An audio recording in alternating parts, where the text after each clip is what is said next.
Should do that. What's up, Dolphins Nation? We are finally back for yet another episode. This is episode 36. We are kicking the ass out of all of our episodes. Boys, it's not even a year. This is like 7 months in. We got a fun guest. All of you know him. If you're on Dolphins Twitter and you've been beefing with Buffalo Bills Twitter, Nate Geary, coming from WGR 550. Up in Buffalo. He's a great dude. You definitely seen him all over Twitter. If you're on Dolphins Twitter, he's in the mix. He's in the Twitter streets with all of us. But boys, we got a lot to talk about. Buffalo game coming up. Patrick Mahomes and the Mahomes family going back to the Super Bowl with T Swift. I mean, good weekend, bad weekend. Like, how was it? Decent weekend. I mean, I wanted the Commanders to put up a little more of a fight. The Bills versus Chiefs lived up to the Bills versus Chiefs, so that's good. It could have been a little better at the end. I'm sure Nate will agree with that. But man, I mean, it did disappoint. There was times I thought either team could win, and that's all you can ask for in that kind of game. I had a phenomenal weekend. We'll get into that. $10 into 5,000. We're gonna talk about it. We'll Let's just roll with it, boys. Let's roll with tape, Eric. I'm putting the helmet on as always.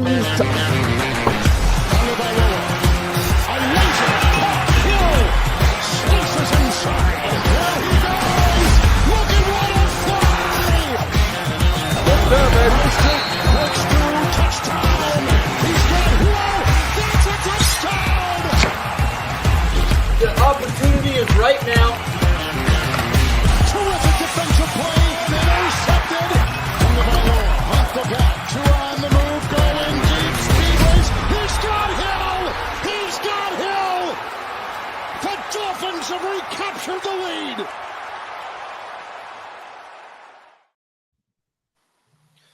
Seems Nate so Geary. long ago now. Yeah, I mean, that was a different time. Like, that doesn't even seem like last year, like that highlight video. It makes me feel good because I realize, like, that was the best year of, like, being a Dolphins fan in my fandom. We had a chance at the division, very Chad Pennington-esque. But welcome back, everybody. Nate Geary, we are back. I know yesterday was probably a little bit hard for you, a little bit of deja vu going on. But I wanted to welcome you to the dive bar. Happy to have you here. We're going to talk some football, talk some Buffalo Bills, talk some betting. Big bets were hit and missed this week. We'll talk about that. How we doing, Nate? I'm good, man. Yeah, thanks for having me, guys. Pleasure to be here. I'm surprised. Like, I was trying to get on this podcast, and then when you guys went big with Darlington, I thought you guys were gonna like kind of big time me and keep me off. So it's good to know I'm getting in after Darlington. Like that means the world to me. He opened up for you. How about that? Yeah, right. That's huge. We should have actually had Nate intro this. Should have had his spin on the intro.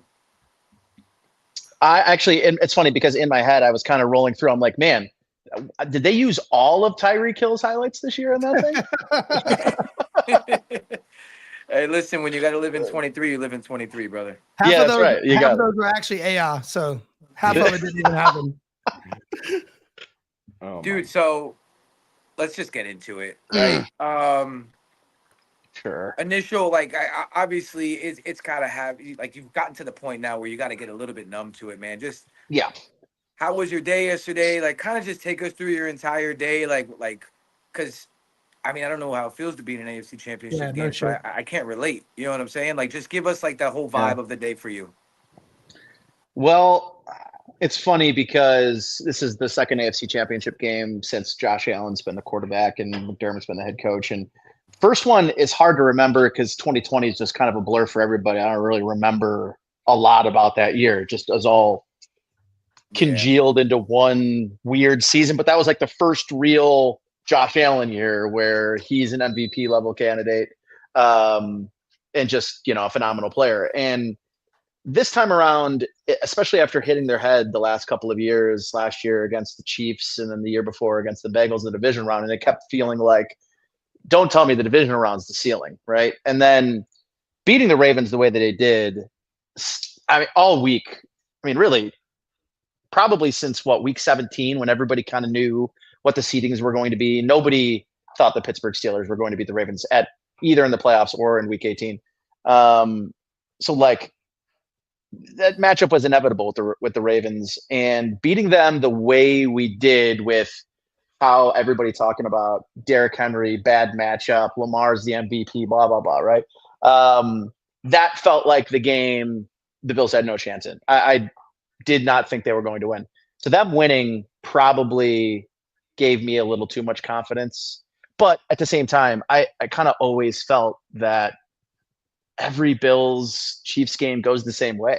Mahomes does something crazy. I mean, this is the problem with the Bills, the Bengals, and the Ravens is in these big games against the Chiefs.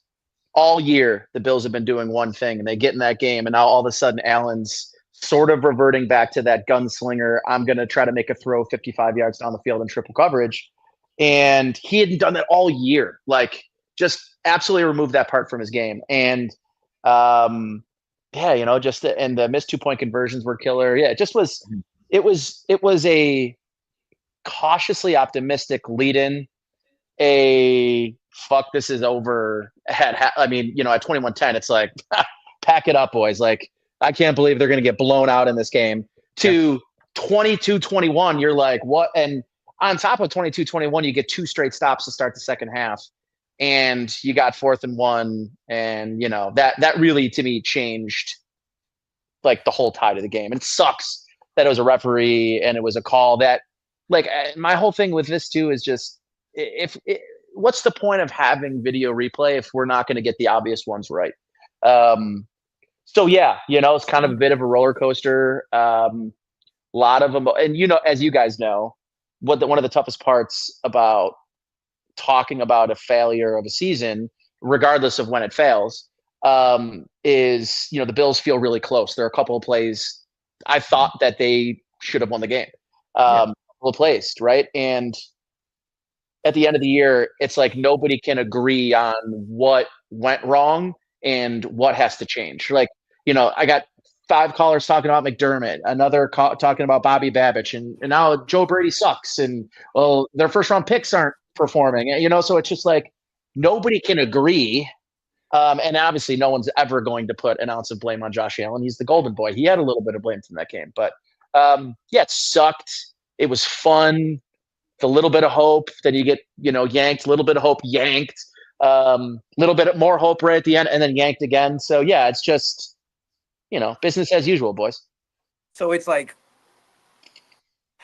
you got to pick one or the other, right? So we're both numb to the pain in a different way. Mm-hmm. So you got one guy who gets invited to the party every weekend. She, gives him all the signs that she's into him, brings him home, and every time he brings her home, she's got a period, right? Jesus Christ. I mean, look, we're just. That's where you were going with the that. dive bar, right? It's not the dive bar. Are we on that? I don't know. I didn't know where he was going with that, but yeah, go ahead. Listen, on the or rack. you got the guy who never gets invited to the party because he's the friend. And you know what? He stays home. He does his business. He goes to bed nice and early. He knows what he's getting that night. Who would you rather be? This feels like an analogy. One of those is the Buffalo Bills, and one of those is the Miami Dolphins. Yeah. Who do you think's the Buffalo Bills? I don't The guy even that know actually gets to go to the party, that gets to go to the AFC Championship. Oh, true. I'm the guy who gets to look from the outside of the glass looking in, bro. Terrible. Yeah, I want to go to the party, Nate. I want a party. The party's cool, man. I mean, there's no doubt about the party being very cool, but the stakes get higher, obviously, and the further you get, the other part about this that when you're in this position, the further you get, you realize how much harder it is going to be able to get back. Like Dan Campbell last year after the NFC Championship game, and the over aggressive whatever in the 49ers game, and after the game he's emotional and saying like, the thing is you don't know when you're going to come back here, but we feel like we're going to be back here next year, and they didn't even win a playoff game. So it's such a fickle league. Guys are going to pop in and out. Like right now, it's, the Josh Allen window. They're going to be this year proved, it kind of, regardless of what the roster looks like, they're going to have a shot. I would tell you that,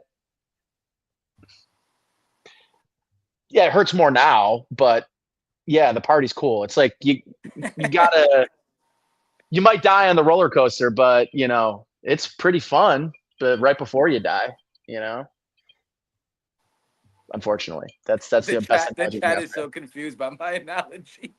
Yeah, that was I thought of left field, but dude, I applaud you for putting that analogy out there. I mean, like you made it made sense in the end. It made sense. That's all that matters. That's all anyone's gonna remember. It made sense. I was a little nervous about that analogy, but I was like, you know what? I'm rolling with it. It is what it is. Now, Nate, like coming from a lifelong Dolphins fan myself, and everyone here, probably most of the people watching this, it's like you. From a Dolphins fan perspective, I look at the Buffalo Bills and, people like, I'm sure VBS is going to fucking love this one, but I look at the Bills and I'm like, this is a competent franchise. They have a top 2 quarterback in the league. I think that's pretty unanimous. Top 3 if you're a Ravens fan, probably. I look at you guys and like you go to this AFC Championship game. It's your second AFC Championship game in what, 3 years, 4 years, whatever it is. 4 years. Yep, 4 years. And you lose a game the way you lost it, which it's like a couple of plays here and there. Then when you go back to this is a fan base question. You go back to your fan base and you have the infighting. Like your infighting is going to be way different than the Dolphins fans infighting. Like there's just complete dysfunction on one end, but like, is there ever you just look at each other and you say like shit happens? Like we have a good team, we have the quarterback, we have the coach, or is it always going to be someone's fault why we didn't make it to the next level? Because dude, you just have to at some point you have to get lucky a couple times, the way that the Rams did in 2020, the way the Bengals did in 2020. You have to get lucky a couple times in the playoffs to go to the Super Bowl. And I think that this is quite literally a case of that. And how do you guys handle that infight? Like, what is the temperature of the Bills fan base? Because before it's always fire McDermott. Yeah. I feel bad for McDermott because he's done nothing but change the culture of that entire franchise since he's the head coach. Went to the playoffs with Tyrod Taylor, dude. I mean, he immediately changed the culture of that franchise. But it's always like fire McDermott, but you were talking like now it's Joe Brady sucks. And I want to hear the temperature of the fan base and compared to what the Dolphins fans are dealing with. So when a game comes down, when a season comes down to one game, and that game comes down to 1, 2, 3 at the very most plays, you start to what happens inevitably is you just start to find other moments in the game to fixate on. And I think because there are so few of those plays that are 50-50, the thing with the Chiefs is they don't truly feel like 50-50, right? I mean, it feels more like 60-40. And that's, and that's not me saying that I think the league, tips the balances towards the Chiefs. I think the Chiefs have a psychological advantage over their opponent in the playoff. They have and you saw it when Josh Allen comes out and misses the first 2 throws early, and 90 yards he marched up and down the field.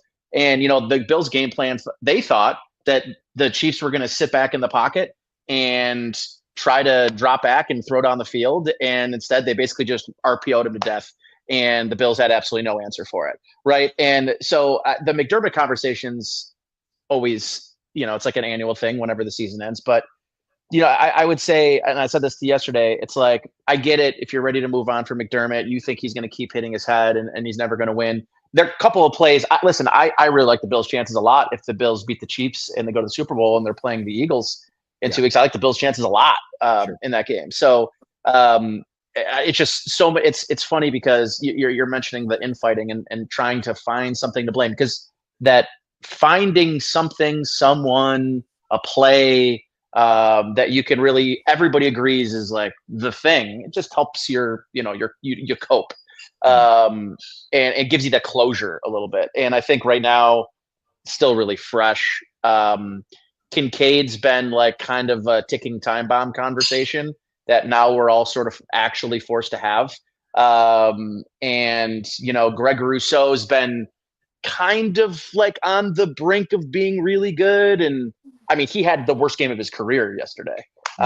It killed him. I don't know how many scrambles Mahomes just beat contain. He is like the best contain man in the NFL. And just terrible. So, losing Benford in the first, 8 minutes of that game, he's the best defensive back, in my opinion, on the team now. And it sucks. The concussion, he was definitely woozy. You already were starting Cole Bishop at safety in place of Taylor Rapp, which I don't think either of these safeties are very good, but Rapp was definitely the better of him. And, it's just like a lot of people want to blame defense, right? They gave up 30 points for the first time. The Chiefs haven't scored 30 all year. But they got – I thought they literally kept them in the game in the second half to start. They forced the Chiefs into punting and then a 3-and-out to start the second half. It gave you the ability to get back in that game and then take a lead.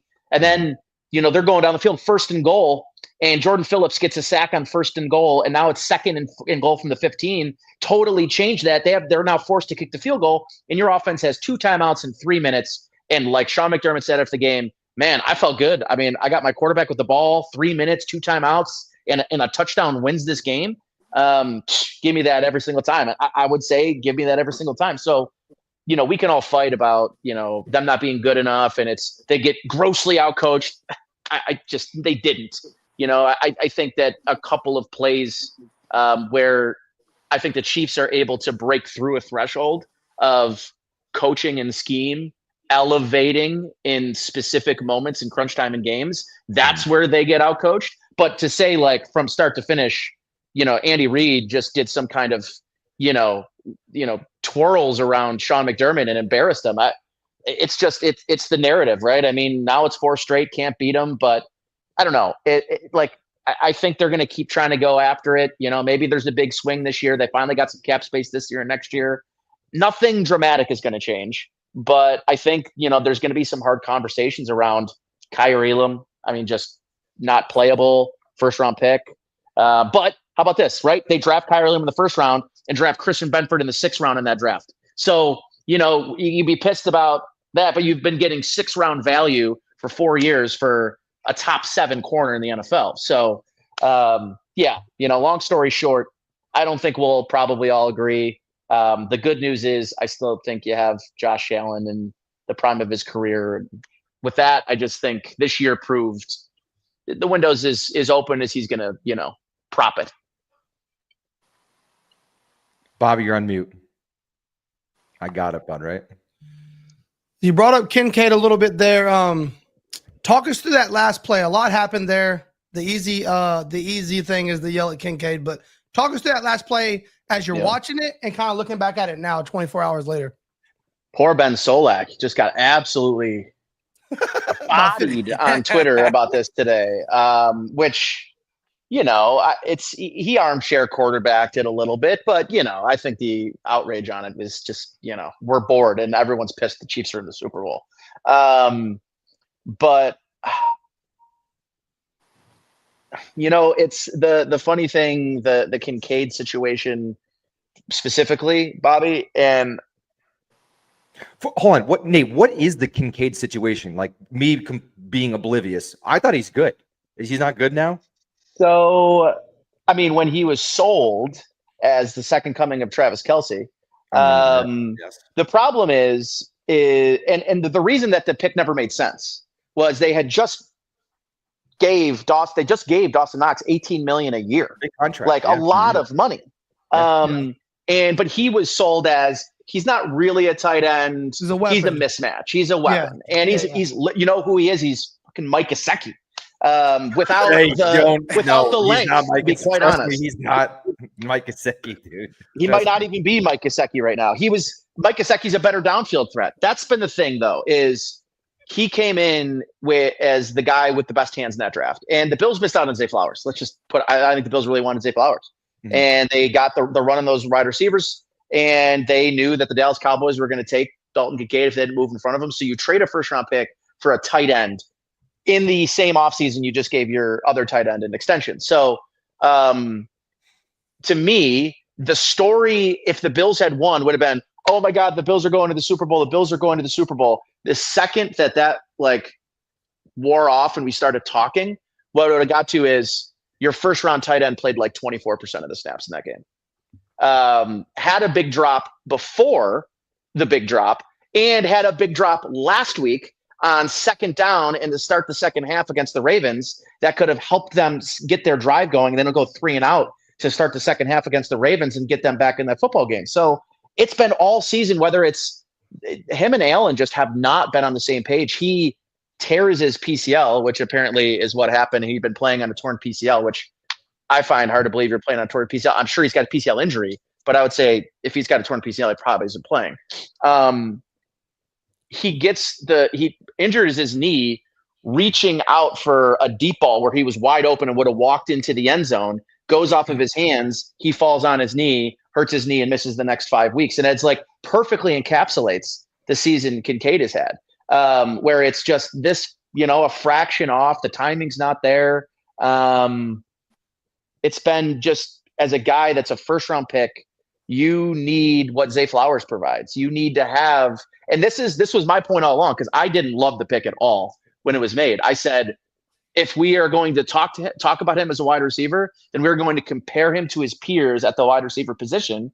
And I mean, Zay Flowers is the first, which is crazy, the first Pro Bowl receiver in Ravens history, which I guess their franchise hasn't been around that long. But missing out on Zay Flowers really hurt him. So yeah, I mean, like at the end of the day, they're not going to cut Dalton Kincaid or trade him. But this is two separate offensive coordinators that could not really figure out a way to feature him. I got a follow-up question for that. Real quick though, shout out to the Fins Faithful podcast. He gave us some love today. He's always showing love. So that's my homie George. If y'all can, go show him some love. And to follow up on that real quick, you talked about not liking the move or not liking Kincaid, needing a receiver. How do you feel looking back at trading back with the Chiefs, letting them get Worthy and taking Coleman? I was just about to ask that. I hated it. That was my guy. Like my last mock draft that I did for the website was Xavier Worthy and run to the stage if he's there, and just like get your weapon. And they trade back, and I'm like, okay, they trade back. Chiefs, that's weird. And they take Worthy, and I was like, oh my! Like at that point, it just was overreaction city. I host Bills draft coverage from the start to finish all weekend. So I remember that happening. And then the Bills not even picking in the first round, hosting all night to not even get to talk about a pick. And then saying to myself, so now we don't even have a pick to fill the void. We can't even get excited about a player. We are all in our fear bunkers about, oh my God, did we just give them Tyreek Hill after also giving them Patrick Mahomes? So I'm surprised he didn't go for 148 and 3 titties, because that would have been way more fitting. But he still hurt them. I mean, he was a mismatch, and that touchdown, I think that gives them the 29-22 lead, if I'm not mistaken. That is him mismatched against DeMar Hamlin, and it's not even a contest. Yeah. So yeah, like that, in hindsight, it sucks. And just because I really wanted him, and Keon Coleman, before Jordan Poyer hurt him, was kind of en route to right before Jordan Poyer hurt him, he was kind of emerging as the number 2 receiver. He hurt role players too, Nate. Yeah, he did. Yeah. Fucker. He was kind of emerging as the team's number 2. The injury happens. He missed 4 or 5 weeks. I think him and Kincaid both missed a bunch of time. And Cooper kind of stepped in. Samuel started stepping up, and he just kind of never. And let's be honest, Mac Hollins is just a stone cold stud. So Mac Hollins is a dog. He's a dog. He is a dog. So I don't want to leave the Kincaid story without following it up with the fact that I feel like Nate might be a little extra sour towards Kincaid, being that was the only leg of your parlay that didn't hit for 87. Oh, thanks for reminding me. I forgot we were going to talk about that. Yeah. You tell a story, Nate. Yeah. So last week against the Ravens, I put together probably 9 parlays. And I thought that absolutely none of them hit. And because I'm in the game, so not on the sports book constantly refreshing and looking at yards, right? So I get back to the station. I'm like, oh, I should probably check to see it. Maybe I won something. And I was like, boom, I won $1,400. I was like, dope. I thought I lost all my money. So then I started, I got aggressive this weekend, put a lot on the games, the NFC Championship game, and then the Bills game. I did a $250 bet, 6-leg parlay, and the other 5 legs of the parlay hit before the end of the first half. So all I needed was Kincaid over 32.5 yards. And here was my total mindset, right? We do a 5-leg parlay to start, like in pregame before we kick it to the broadcast. We're like, hey, let's build a 5-leg parlay.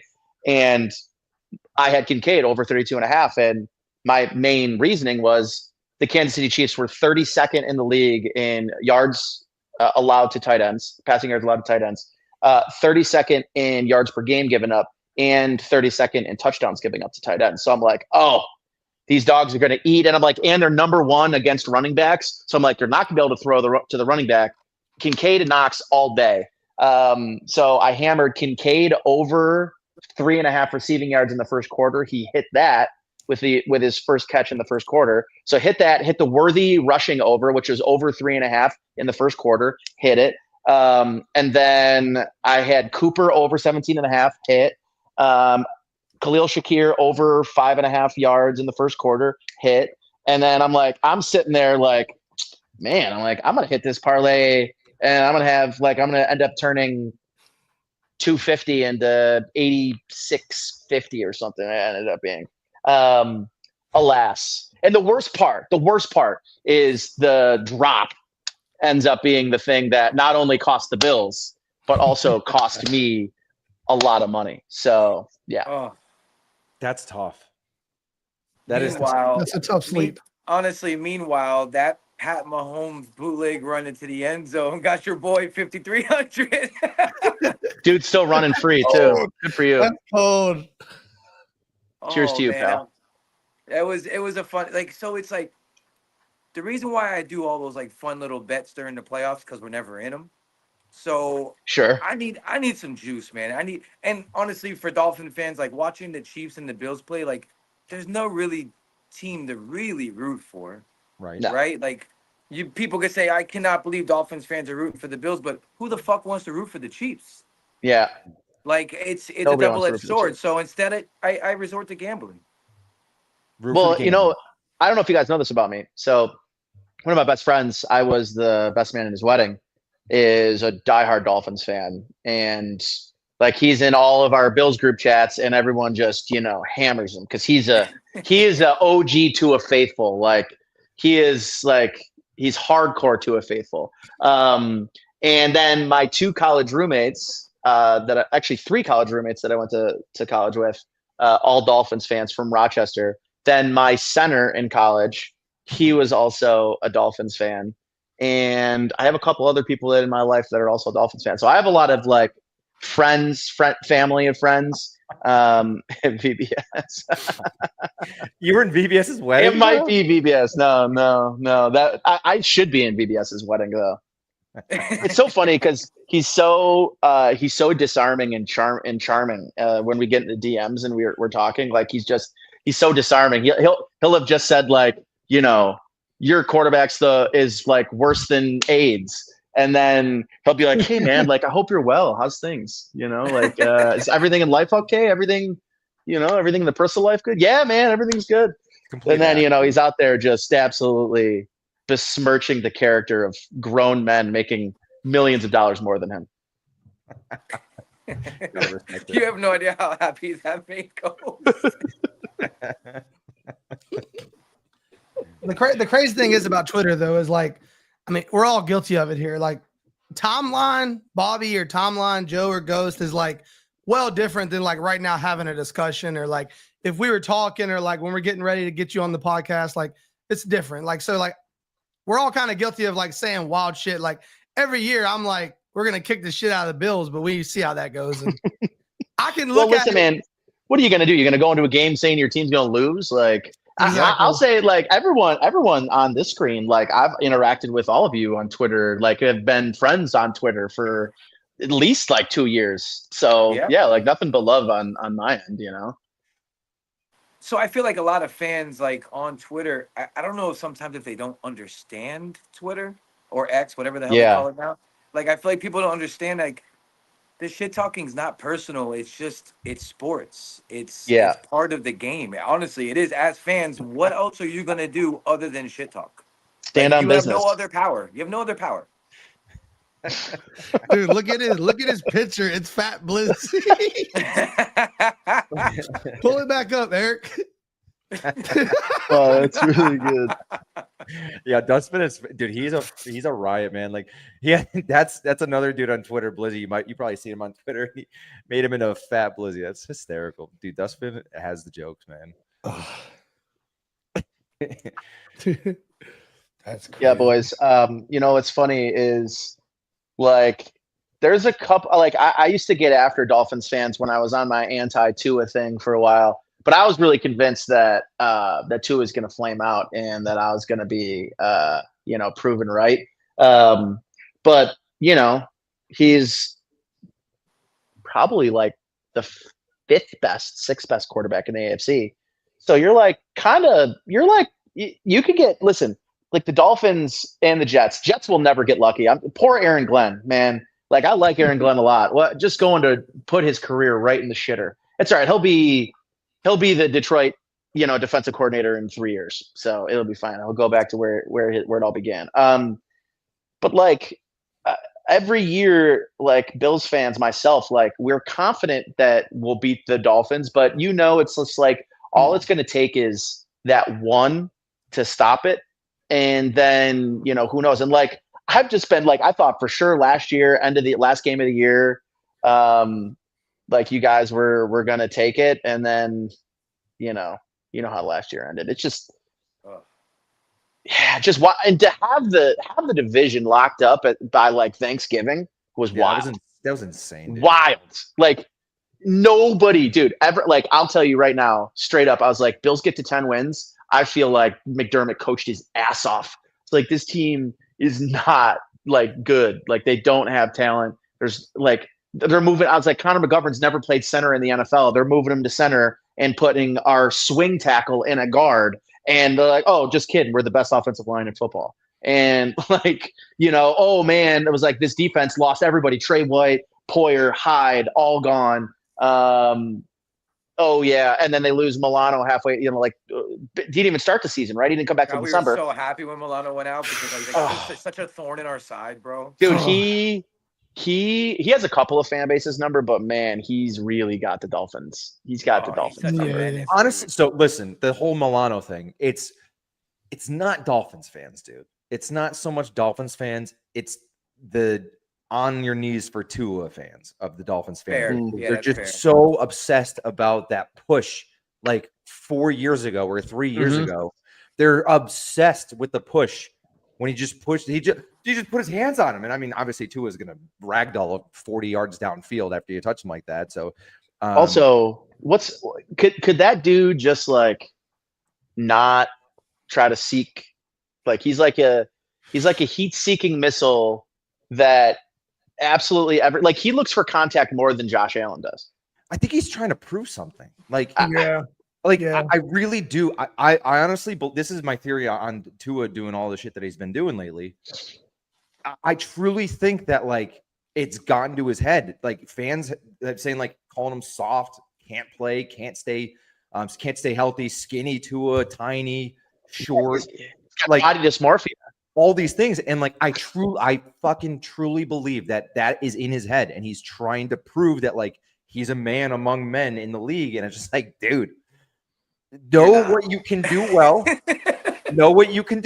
and then know what, like, you just can't do. Do you think Peyton Manning was seeking out, like, dude, Peyton Manning, when Drew Brees diving head first. When right. When Peyton Manning won the Super Bowl with the Broncos, when he saw a free defender, remember what he would do? He would just fall to the ground. Like he wouldn't. They wouldn't even let Kirk Cousins under center this year or do play action. He would fall to the ground, and it's just like, dude, like you don't have to prove. Like I don't know if that's like the childhood growing up with Nalu or whatever the hell was going on in that household, but like I do believe that he's trying to prove to like everyone around him that he's a man among men. It's just like, dude, take it easy.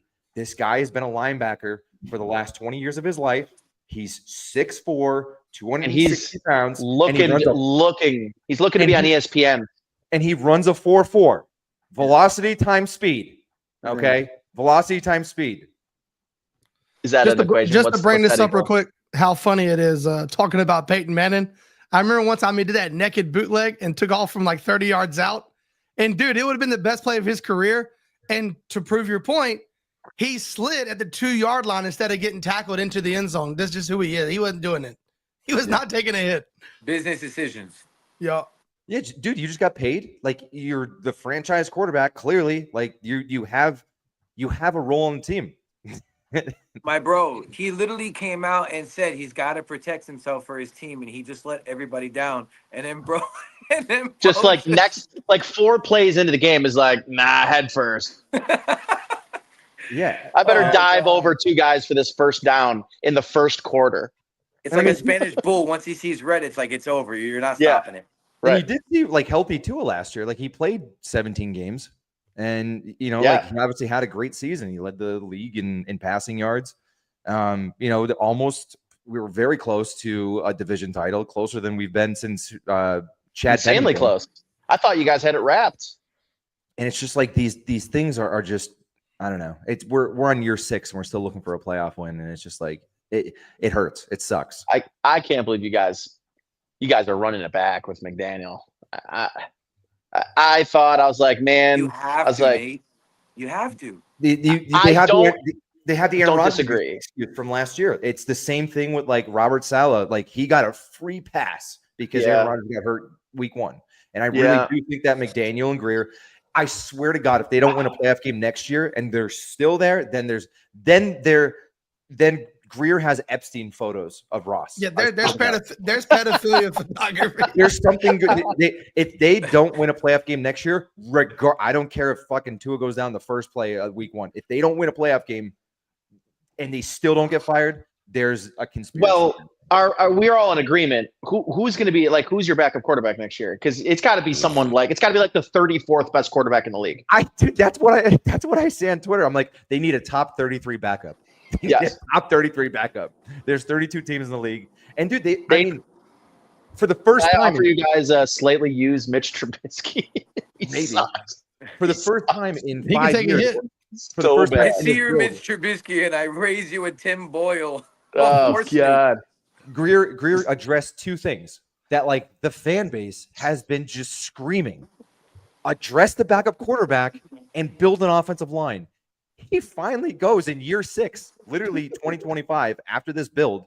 He goes, yeah, I think we're going to address the offensive line and maybe get a backup quarterback this year. And we're like, what the fuck are we doing? Like, watching the Dolphins, like, there's nothing you're going to do. You are not matching the money Robert Hunt made. But watching him go out the door without any subsequent, like, response. And me, like, I remember it was September, and me and my buddy, big Notre Dame fans, we were watching the Notre Dame opener, and we both started laughing because they showed a highlight of Liam Eichenberg at Notre Dame, and God. I was like, at Notre Dame, like, Liam Eichenberg he was very good, and we were both like, oh my God, we were like, oh my God, the Dolphins are going to be starting Liam Eichenberg on, like, voluntarily without a plan B on their offensive line. Yeah, man.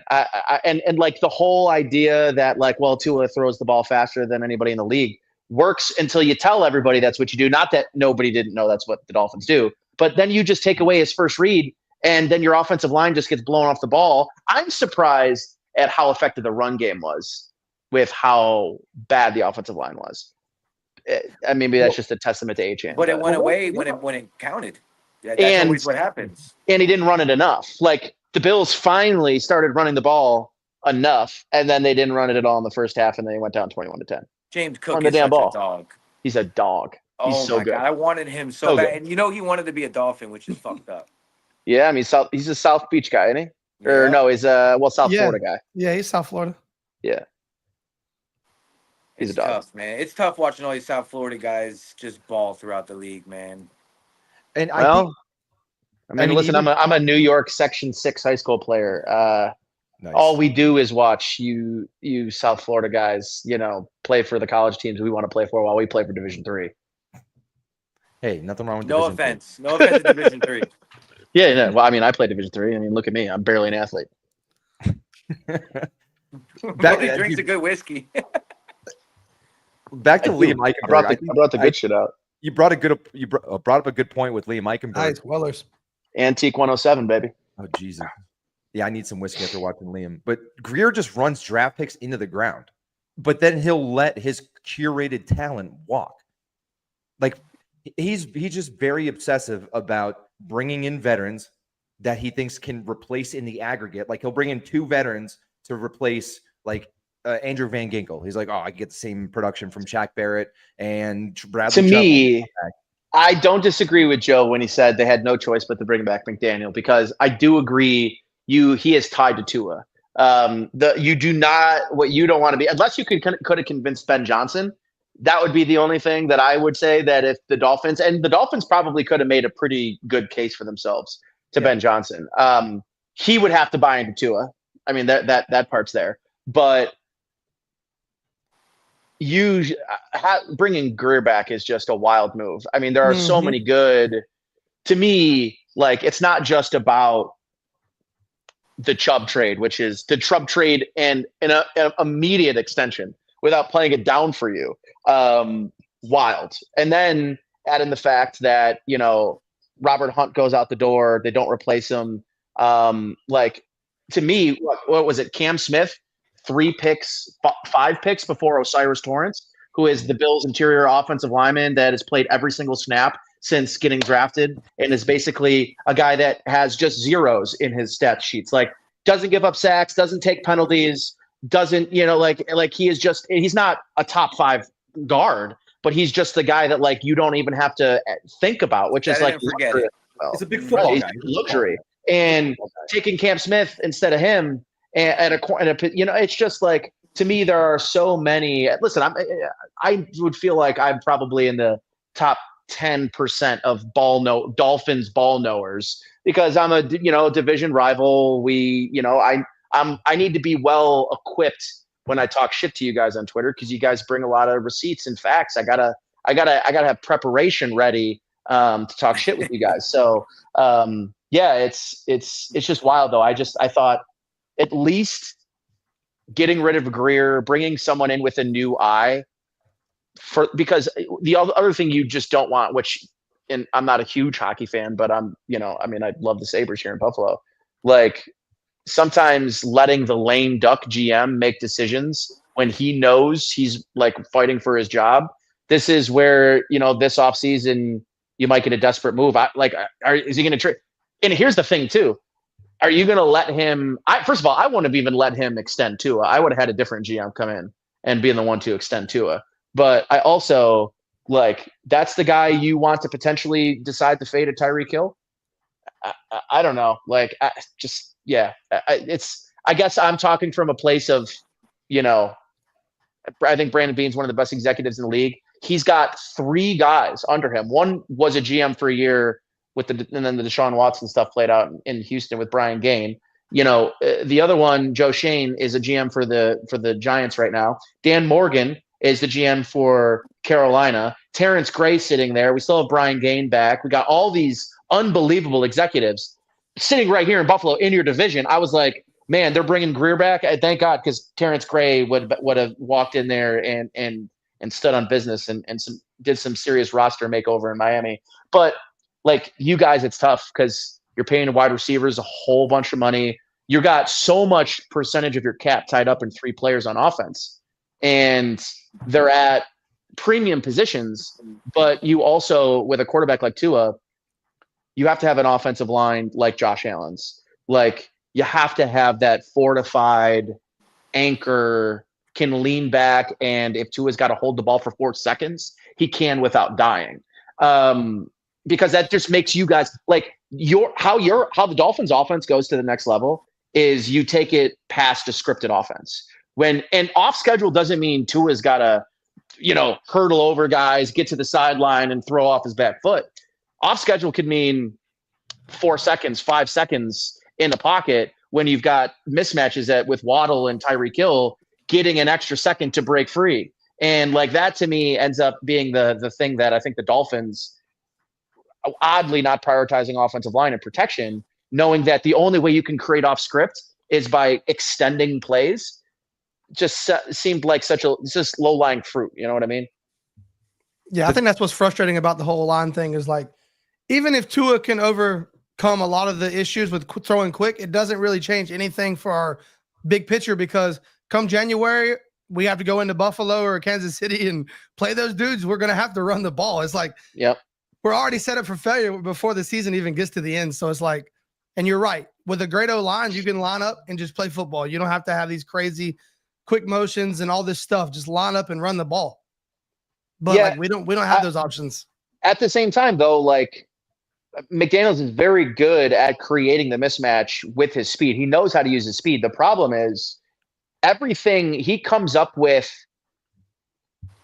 sort of it gets caught onto, where it's like, you watch the Chiefs were pulling out plays, formations, like run concepts that they just had never shown on film before.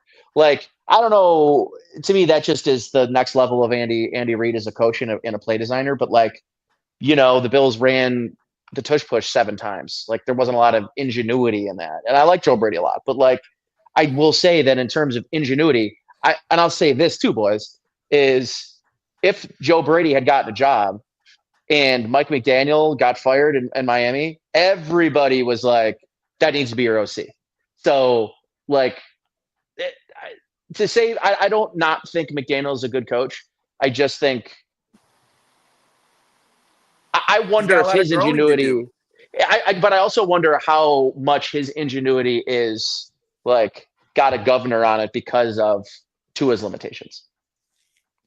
The problem that I have with our offense, and like you did bring up a lot of good points, like 4 or 5 seconds in the pocket, is if you like, I'm sure you've looked at like all 22 and like all of the film from, or at least some film from the Dolphins, and a lot of these pass plays they have the very specific window. It's like because Tua gets the ball out 2.5 seconds or less than that. It's like 2.2 seconds every drop back.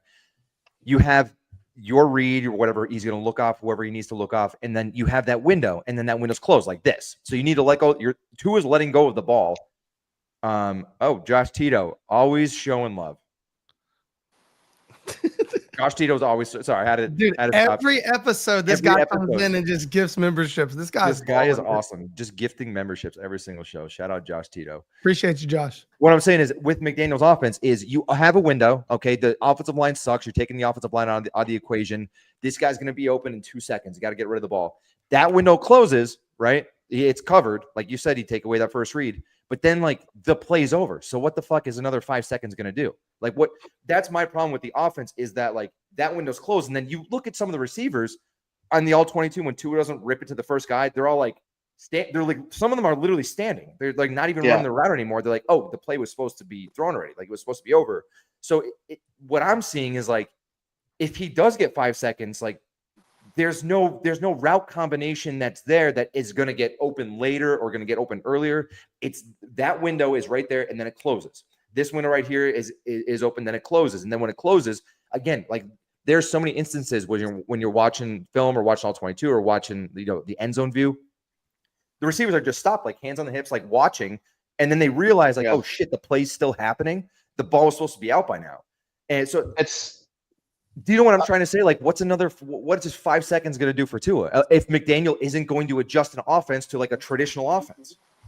Yeah, well, because explosives, like if you look at the Bills, like a lot of their explosives come because you're 6-7 seconds into the play, Josh Allen's in scramble rules, and all of the rules of his own defense then they're broken. You're breaking rules, right? Yeah. And like I look at it and I say, well, if you can find opportunities to force defenses to break rules in their zones, then you're giving yourself an opportunity for an explosive play off script. And like, to me, the Dolphins don't have that off script, but what you can do, because to me, the answer isn't vertical shots 5 seconds into the down, because the vertical shots have to come scripted on time, back foot, ball in the air. Like, he's not creating 60, 65 yards off a back foot. But he's still very accurate and incredibly, a lot of his routes are so timing based, right? And like, I look at it from, yes, he's not limited arm strength wise, right? But I also think those plays don't have to be down the field. They can be people coming back to the ball. And when you have guys like Tyreek Hill and Jalen Waddle, like those guys, you just get them the ball in space because they're be the point guard, but it doesn't necessarily have to be like vertical shots down the field. See, but the issue with that is we don't have any big-bodied receivers, so it's harder to throw a little guy open. It's easier to throw a big guy open, in my opinion. I mean, this is just my opinion. So what's happening is we're on these timing-based routes because, one, if they're going through the middle, Tua can't even see them because they're shorter, and he's short as well. He's not a tall quarterback, and that's why they have all these spot throws, because he's limited in his vision.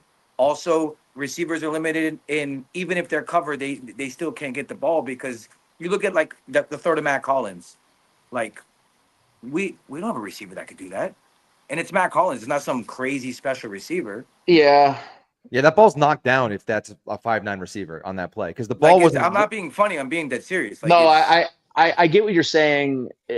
At the same time, like it's funny. Like I view that the Bills and the Dolphins have very opposite ideologies on how you build a receiver room or the archetype. And Nate, one of my favorite things to do is cut people off, so I have to do it real quick.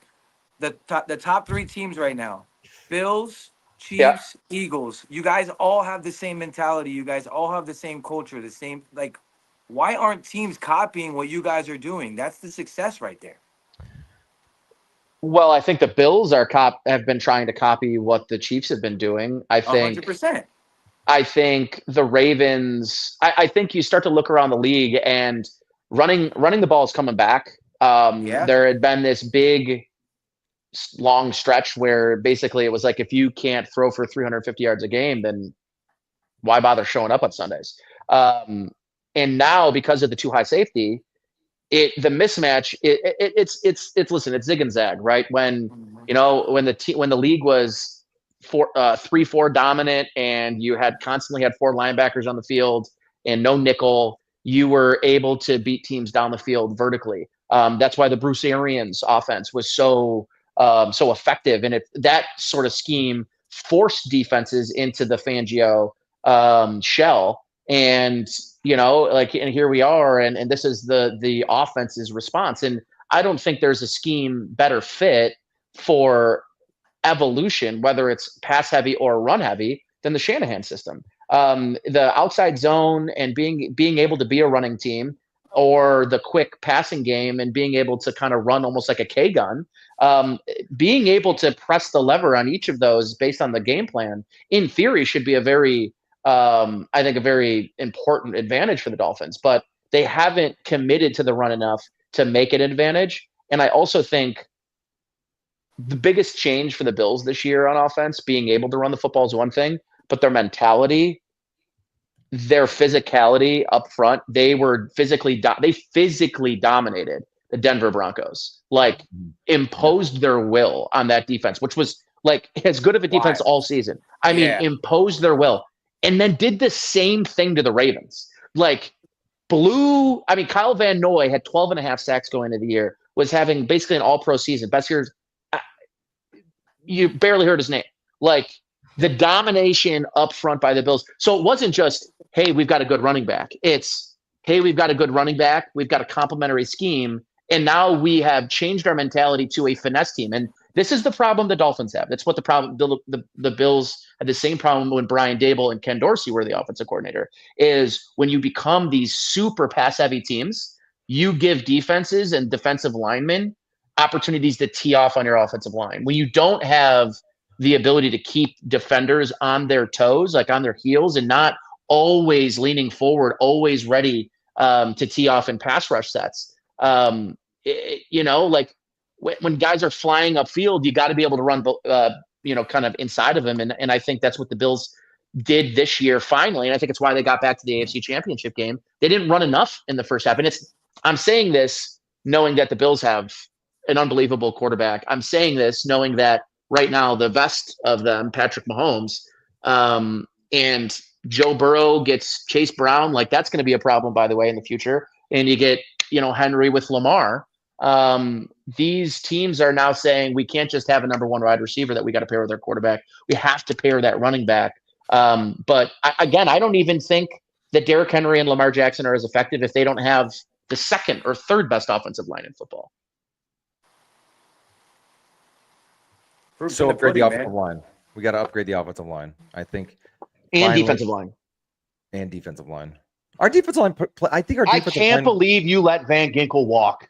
The only likable guy on your team. Only likable guy. Not even an offer. I didn't do shit. I didn't do shit. We're looking for the guy who did this. We're all looking for the guy that did this. All right. That was I've never seen Miami Dolphins Twitter unanimously. I've never seen us unanimous be like this was a fuck up. And at the time that it happened, we were completely perplexed. We were like, you didn't even offer this guy. Wow. And he would have taken the offer that he got from Minnesota. He would have taken that offer to stay in Miami. He literally would have taken that. And whatever they gave Shaq Barrett, I think it was like $1 million less that they could have offered him, and he would have stayed. And okay, we just come up with another right there as a fireable offense. The scenario just played out is a fireable offense. Dude, there's many of those. There's plenty of examples of that. And of course, okay, Robert Hunt, that's low-hanging fruit. You're probably not going to match the guy. The guy had a great season. No. He capitalized. He set the market. Yeah. Set the market. But you have all these little tidbits. And I know people are going to jump on me, but like Brandon Jones. Brandon Jones left Miami and had an all-pro year in Broncos land. Okay. That's another guy. Time out. Can I tell you, so McDaniel,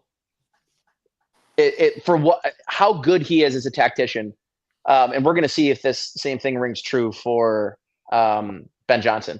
Some of these great offensive minds are not commanding personalities. They are not presence, right? Mm-hmm. Like Dan Campbell's a presence, but he's not a tactician, but he surrounds himself with great coaches, right?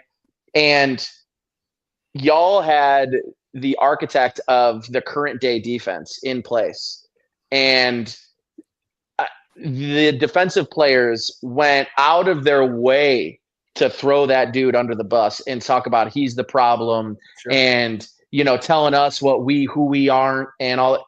He was right. And now he goes and now he's got Zach Bond playing at an all-pro level, like literally the best damn linebacker in football. It was a guy that was on a friggin' practice squad 3 years ago. And so that to me is the problem is players like Jalen Ramsey. Like Jalen Ramsey had being like, you want your leaders to, in that situation, tell everybody like, regardless, respect that dude for he's got Super Bowls. You don't.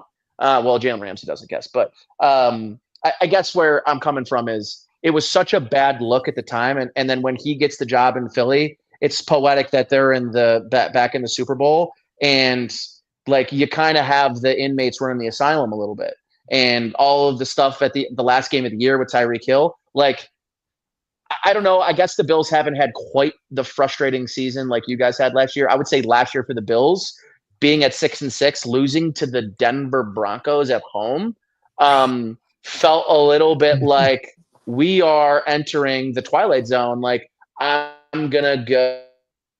Like, I need a throat. I need a on my desk today, and like so. But at the same time, I can't even imagine the level of frustration you guys experienced last year. So it's like, yeah, I don't know. Like, it's one of those things that I look at, and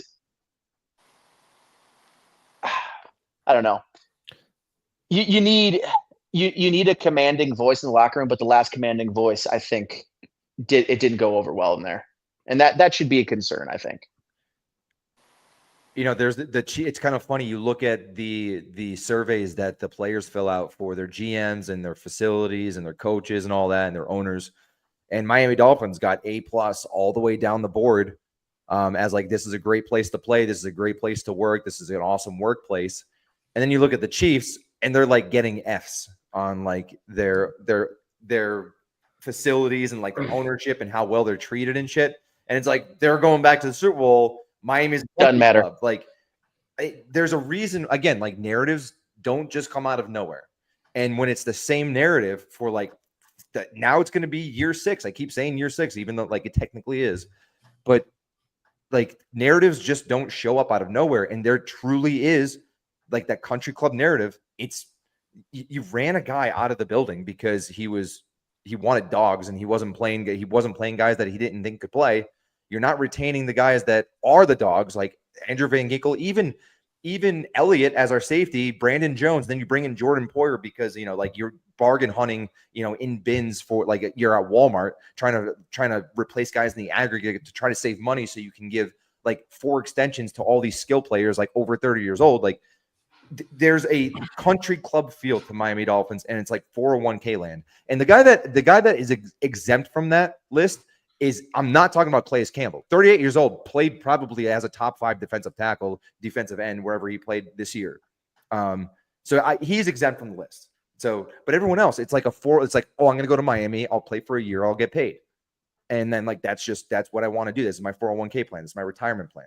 And they somehow have to stop that narrative. And it's just, like you said, there was a little bit of a feel like, I was convinced that like Fangio just sucked. Like after watching that Tennessee Titans game, playing in prevent defense, giving up 2 touchdowns in 3 minutes to basically blow the division. It literally blew the division because then you go and you lose multiple games in a row. But you see what he did in Philadelphia, and you're like, well, geez, like maybe he was right. Like maybe Fangio was right. Maybe Flores had a point. Like, I can't coach here anymore. And Flores is a whole nother thing. But you go back to all these guys that tried to like lay down the law and be a commanding presence in this locker room, and they were literally ran out of town. Flores ran out of town. And it sounds like Wes Welker was ran out of town. Never had a losing season. Wes Welker, too. Great point. Wes Welker, they said that he was too traditional. Like, what does that mean? What does that mean? Yeah. I think the reading between the lines. What do you mean by that? It's like, oh well, he was too like Bill. He was probably very Bill Belichick. He made his career as a Patriot. And that was his life. You know what? Wes Welker made his career as a dog. As a dog, he did. But you do have a point, and I'm kind of convinced. Like, dude, there's a country club feel. Like this is a clubhouse. This isn't a franchise. It's weird. It's a weird feeling. Nate, I want to switch gears real quick and get your opinion on something. Sure. So gotta get your opinion on this. A guy we love who was on this podcast was announced that he's going to make the Pro Bowl today. Mm-hmm. And I've never got straight up an opinion from a Buffalo fan or personality. So I want to ask, his big moment, we went viral for it, actually put our podcast on the map probably, is Jonnu Smith came on the pod last offseason and just cooked Buffalo to oblivion.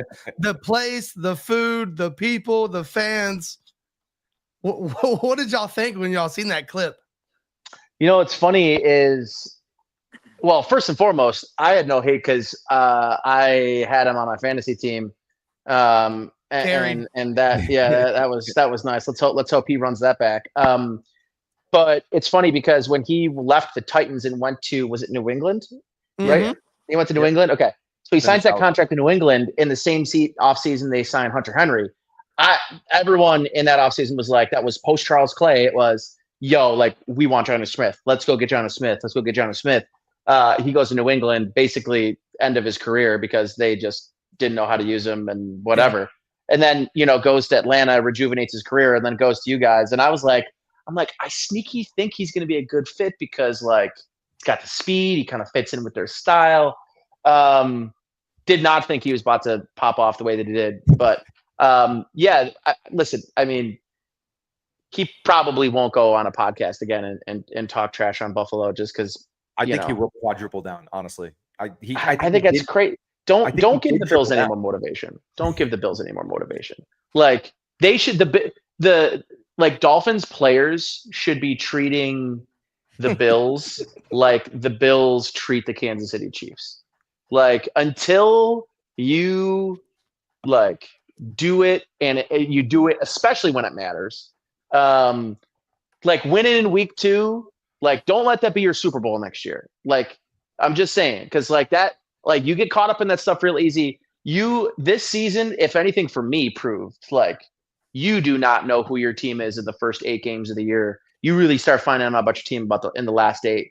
The Bills got washed in Baltimore. They got Josh Allen looked like a peewee football player in Houston, and then they won like 9 out of their last 10, and beat Kansas City and Detroit.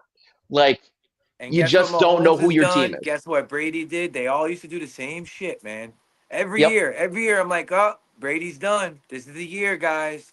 This is the one. Oh, Mahomes is done, guys. Somehow they only lose They one. love doing that shit when the Chiefs always start slow, which they didn't this year. They just went all the way to the end. Yeah. But they always start slow, and they're always like, oh, they're trash. Look, they're getting old. Like, they lost it. And it's like, yeah, right. Listen, I see one of the comments. I think it's from Christina. She wants to talk about Buffalo food. I'll talk about Buffalo. You want me to wax poetic really quick about Buffalo hold food? on. So let me ask the question. If John Newsmith was to watch this podcast, what would be the wing spot to go to change his mind on the Buffalo wings?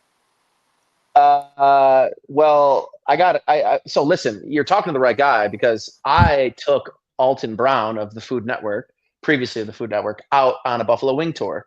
So that's cool. I didn't to even know that. me, That's really cool. the number one chicken wing in Buffalo, 911 Tavern. Funny name, and the head coach. Hysterical, and the 911 references. Yeah, Sean McDermott's not a part owner. It's a staple South Buffalo. Like, I'm not like, they are the standard of Buffalo. Like a hot chicken wing. There's no frills there. They've got 4 different flavors. They got pizza logs. They got French fries, and that's it. That's the only thing on their menu. And people will wait 3-4 hours for those wings every night. 911 to me is number 1. Barbell's number 2. Barbell is, I would say, the better place to go, just because you're not gonna wait necessarily. Well, I mean, if you go to original Barbell, it's small, but the beef on weck is just amazing. Wings are incredible. I love barbell. Right behind me, right here, there's a bar. I'm kind of on the South Buffalo downtown limit. I'm basically downtown. There's a place called Adolph's First Ward. I know, another funny. What is going on in Buffalo? I don't know, man. I don't know. The best, yes, the best chicken wing places are behind fascist regimes. I don't know, but Adolph's has one of the best chicken wings in Buffalo too. So listen, regime's a good word. Yeah, no love lost. Listen, when you play for the Dolphins, you got to carry around a certain hammer. You gotta be the guy out there saying, fuck Buffalo. So I get it. But this goes for anybody. My DMs are open. Anybody that wants to come from wait till May, June to come up to Buffalo. But hit me up. I'll get you guys a list of the best places to go based on where you're staying. I gotta, there's the Buffalo city limits has a lot of different suburbs. So the same, Nick Hicks came up last year for the Bills game. I want to say the later season game. And I set him up with great wing spots. So you just hit me up on Twitter, go into my DMs. I pretty much answer all of them. So have you ever been to Room 40? I know that one. Josh Allen, there you go. I was testing your fandom. If you fell for it, you deserved it. If you fell for it, you deserved it. Is Nate the Joe Robbie of Buffalo with the food wrecks? Ooh, might be. I mean, I'm not nearly as handsome, but stop it. What do you got going on your background? I'd show you, but it's mostly like a snowy parking lot. You got. So I always do it out back. That's where my wife can watch his shows. I don't gotta worry. I'm in nice. the pool area. Got a little fountain vibes. South Florida. What I'd really like to be golfing right now. I will be in West Palm at the end of next month golfing for a couple days. Oh, definitely hit me up, dude. I will. I'll take you to go play PGA. PGA National?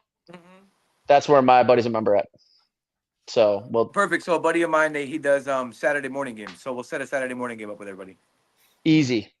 Sweet. Easy peasy. Done and Look done. at them. They are the same person. Yeah, it's easy wild. peasy. Unbelievable. Me and Nate have a little man crush on each other on the timeline. It's fun because it is nice. Yeah. Most Bills and Dolphin fans they're just so nasty to each other. I'm like, dude, it's all jokes, dude. It's all love at the end of the day. Everybody's got to relax. If I say something, okay, I posted before the Ravens game. before the Ravens game, I posted the video of the kids dancing to the Bills song, right? And I was Ravens by a billion. And I had all these Buffalo accounts like, those are just kids. How dare you? And I'm like, yo, fucking relax, dude. Dude, it's a fucking joke, bro. Do you remember when the McDermott stuff came out about the 9/11? And then I posted the Twin Towers, bro. I had that fucking photo had 1,000 comments in like 30 minutes. They started a space saying, get Ghost up here so we could jump him at a tailgate. I remember that. Remember that shit? I'm like, I was driving home from vacation and put it on for the whole family, my 2-year-old, 7-year-old, everybody to hear. Dude, they put a space, and dude, this space had like 140 people. People were DMing me like, we need to have a conversation, get in this space right now. And I'm like, they're going to confront you in this space. Like, how fucking dare you? That's an American tragedy. I'm like, you're coming there. Listen, guys, I was a George Bush fan. I really liked George Bush. You can't expect me to not post the 9/11 meme when Sean McDermott. Mouth breathers. Yo, wait. So is Sean a Rochester Dolphins fan? Yeah. There are so many Dolphins fans in Rochester, dude. Yeah, but how come all the fucking fans come to Miami then? It's unbelievable. You guys always take over our fucking stadium. Well, you guys sell us tickets. We're looking for any reason to go to South Florida, man. You guys just are like, and you're giving us a good deal, and then Elbow Room's like, yeah, we'll give you $2 blue lights. And everyone's like, I don't know, why don't we just go to South Florida then? Fair. I mean, fair. Yeah. I don't sell my ticket. I go to the Buffalo game, so. I was gonna say that's the same reason Ghost has season tickets. It's like, is Nicky Smoke flat back? Is he allowed in the stadium for Bills games or no? Yeah, he's allowed back. Yeah. He's at this point there is no stopping the curse. So just anybody's. No, that's true. Yeah, that's true. Like, what are we doing? Like, right, you can't gatekeep it at this point. Everywhere he does have a bad record recently. Like he goes.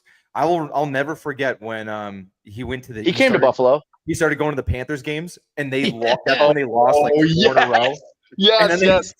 Thank God they finally won one. He's like, I don't give a shit. I'm showing up. And everyone's like, don't you fucking walk through those doors. I do remember that. And he slowly fell off because he like at the end of it. They won like 3 in a row and then just lost 3. And then he's like, I'm gonna go. Yeah, by the end of it, Dave was like, you're going to Canada or whatever. He's like, dude, please don't make me, dude. Please. He was like, it's your job. Are you telling me you don't want to do your job? So like forced them on a plane to Canada. They ended up winning it, and it was awesome. But like, yeah, dude, he started out like, I'm going to be there. I don't care. I'm not a jinx. And then by the end of it, he's like, please don't send me out there. For the love of my life. If I put anything about Portnoy, just fade anything he bets on, dude. It's insane. Like, yeah, when he picked the Bills, I was like, great, kiss of death. He's got the Drake curse. Dude, you're not kidding. It's unbelievable, man. Well, dude, I mean, all right. So I expected to have a good time, but like not this good of a time. This awesome, I expected to have a good time with you guys, especially Ghost, man. I've been waiting. You know how much? Wow. You know how long I've been waiting to get on a podcast and shoot the shit with that guy. I mean, he is an elite level shit talker on the internet. Dude, we've been waiting 36 episodes for a Ghost compliment. That's awesome, dude. Hey. I can retire now, and that's my retirement. Oh plan. Shit. Oh yeah. They want to know what pizza logs are. So it's mozzarella wrapped with pepperoni, with sauce, wrapped in an egg roll, deep fried. And it's like a buffalo. It's a buffalo classic. Yeah. So we've got pizza logs, Loganberry, which if no one's had Loganberry, it's a weird drink. I don't really like it, but it's a Buffalo thing. Beef on weck, chicken wings. We got a lot of good mustard here. And depression. And pharmaceuticals. Big pharmaceuticals. A lot of opioids. A lot of opioids. I guess you're a shoe-in now for Bills week, Nate. Say less. I'm in. Wow, is that a Ricky Williams pick too? That might be from the game. Ricky ran for like 230 in Buffalo in the snow. That's what we're missing. That era that had like Bills killers. Like I went back and watched some Chris Chambers highlights the other day, and he had like four game-winning catches all in Buffalo. Sponge Candy, facts. That's right, Christina. Sponge Candy as well. She's from Buffalo area. Yeah, so she said she was from Buffalo. Yeah, it's dude, it's so weird that Rochester people, like, I think it's because they feel alienated. They're not in Buffalo. They're like hour 10 outside. So it feels like they sort of feel like they don't have a place, maybe necessarily. But it's just so weird that the Dolphins are the ones that they're fans of. Like, I don't know I just don't know what the connection is. I always revert back to the Marino effect back in the day. Like their parents because of Marino, you know what I mean? And Marino being a Pittsburgh guy, like a Northeast guy, like I don't know. Oh, yeah, okay. Yeah, you're right. Yeah. Yeah, it's just like in Buffalo. Well, it's sort of like, Buffalo gets like lumped into New York. We're barely New York. I would say we're probably more Canada. We're Canada. Yeah, I'd say Canada. We're Canada. It fits y'all's personality too. And we're basically the same distance to Toronto that we are to Rochester. You guys are cool Canadians. Yeah, bud. Really, like, we just drink a lot, like, have some fun during the Bill. I mean, you guys been out to a Bills tailgate, right? Yeah, I've never been to Buffalo. I went to Buffalo Freddy. I went with him to the to the Bills Mafia House. It was me and Freddie. Great dude. Me and Nicky Dude, what's up with this brother Bill guy? He's hilarious. Dude, brother Bill's the man. Dude, that guy's the dude on goated. Instagram? Legend. Dude, that guy's goated, dude. Dude, legend. That if you're gonna get one clip tonight and get that on socials, get that we all agree brother Bill's goated. But no, like, Joe, I can't believe you've never been to Buffalo. We gotta kind of change that. I feel like here's the thing. You let me know, like, maybe early, like, let's just hope it's Bills Dolphins, because now they're because of the complaining with the weather on each side, they're just gonna say Dolphins are in Buffalo in September and the Bills are in Miami in December, so that nobody fucking complains anymore. So that's what it's gonna be. So I'll take off the Dolphins game. I will go to the game with you guys, and we will tailgate. And I got my buddy that owns a big brewery down here. He does a crazy tailgate. We'll throw a crazy tailgate. We'll put you guys through tables. But then, like, the Saturday, you guys come up Friday. Dude, that'd be awesome content too. We'll go up Friday night. We'll get to one wing place. Saturday night, another wing place, and then Sunday tailgate, and give you the real, like, September's elite year to be in time of year to be in Buffalo too. It's like 65 to 75 degrees, no humidity. It's just perfect. I want to jump through a table so bad. Oh, we'll put you through one, dude. No problem.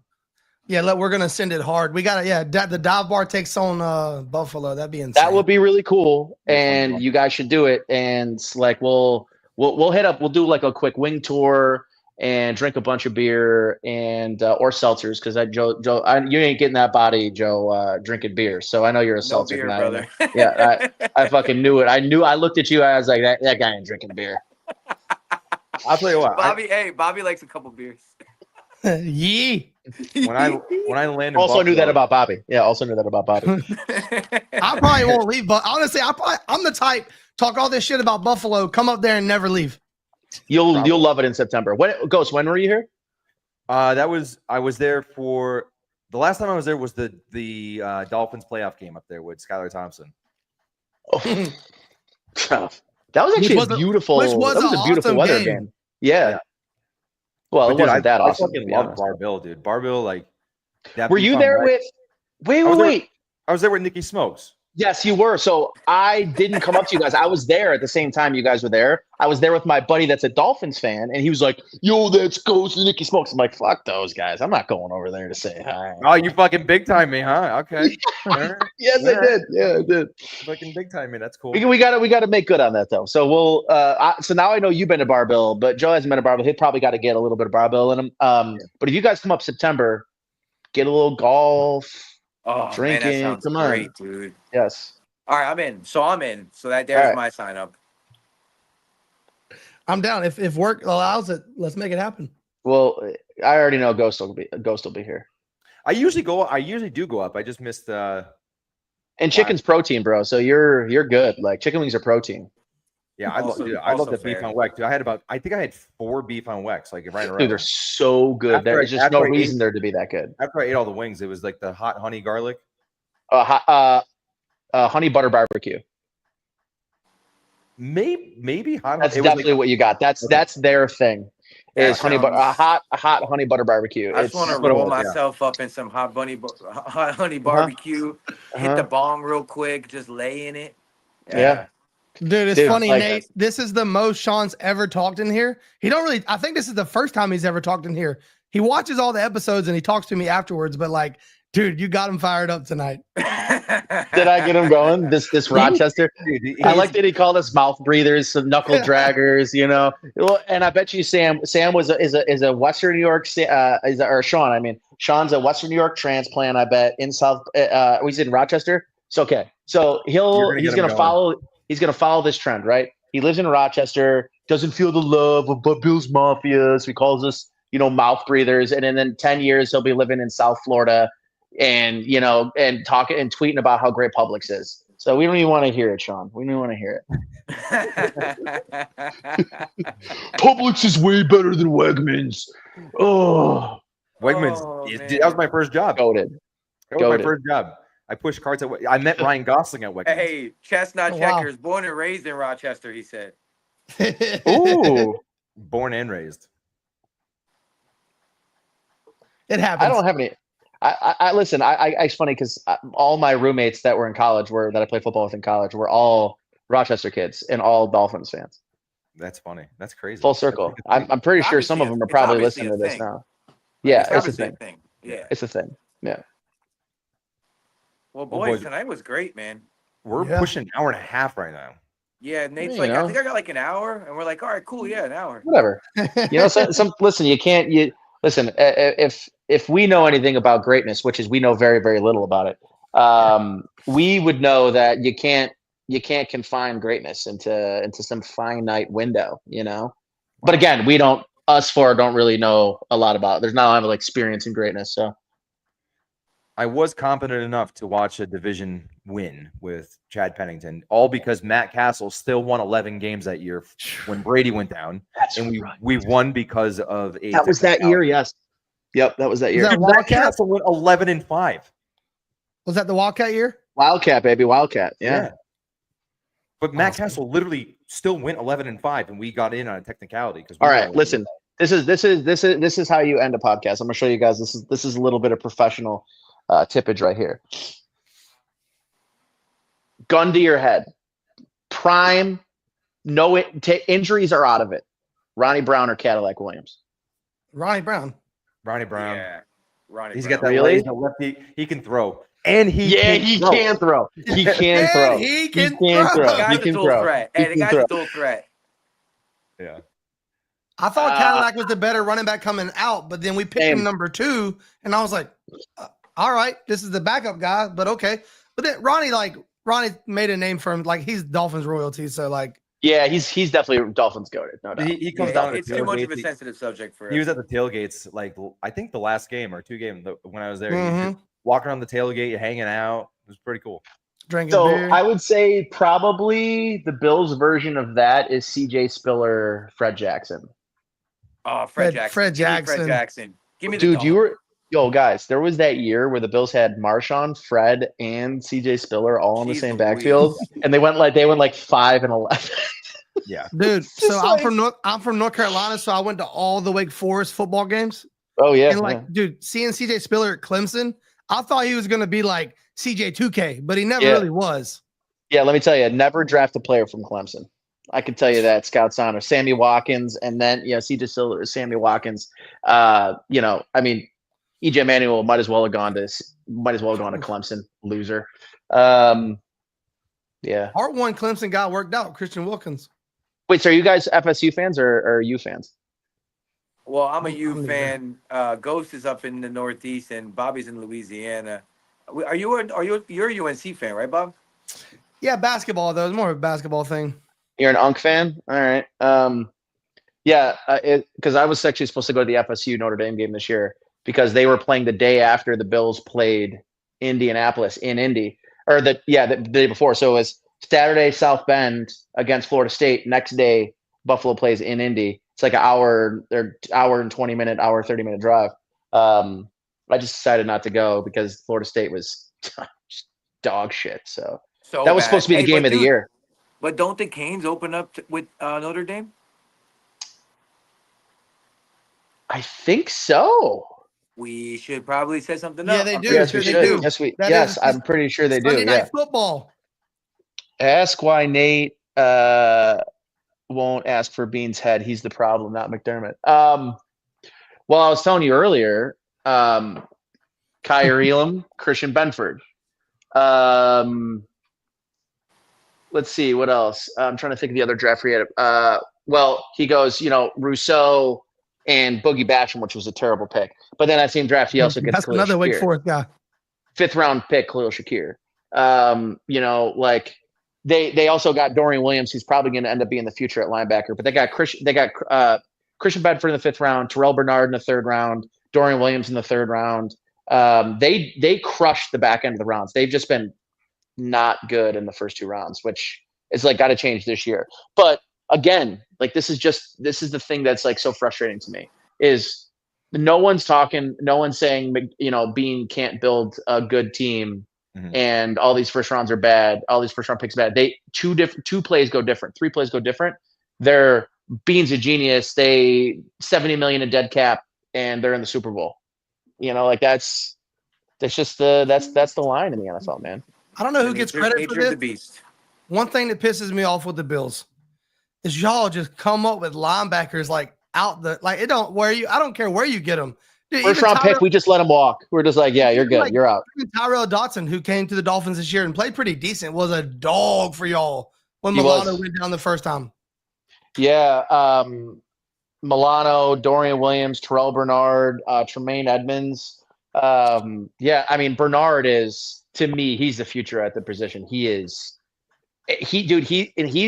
a 6'1", 205 linebacker at Baylor, and basically played on 3rd downs as a rush linebacker. Like the Bills were like, "Yo, this guy's got something. Like I think he gained like 15 pounds. They got him at Mike now, and he's definitely on the smaller side, but he's like Shaq Leonard before the injury. Like he's just so instinctual coverage. Yeah. Look at Bolton for Kansas City, dude. And the crazy thing about Bernard is so they named 2 after they lost 5 captains last year. They named 2 captains this year: Josh Allen, Terrell Bernard, and I was like, oh wow, all right, well, like I knew that he was important, but in 2 years he became the Josh Allen of the defense. And hey, by the way, boys, don't mean to cut you off, but I just realized my phone's at 1%, so I'm probably about to be bounced off this motherfucker. All right, Joe, listen, hit me up because I will, man. Golf wings, Bills, Dolphins. Got you, brother. Hit me up when you're down here too, man. Y'all boys be easy. We get a nice wrap in. You want to get a nice wrap in? Try. That's pretty cool. It was nice meeting you, Nate. Thanks for giving us some time, coming through, talking some Bills, Dolphins.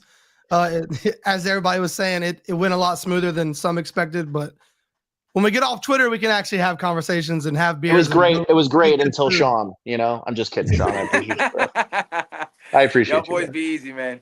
All right, now. See you guys. Thanks for showing up, everybody.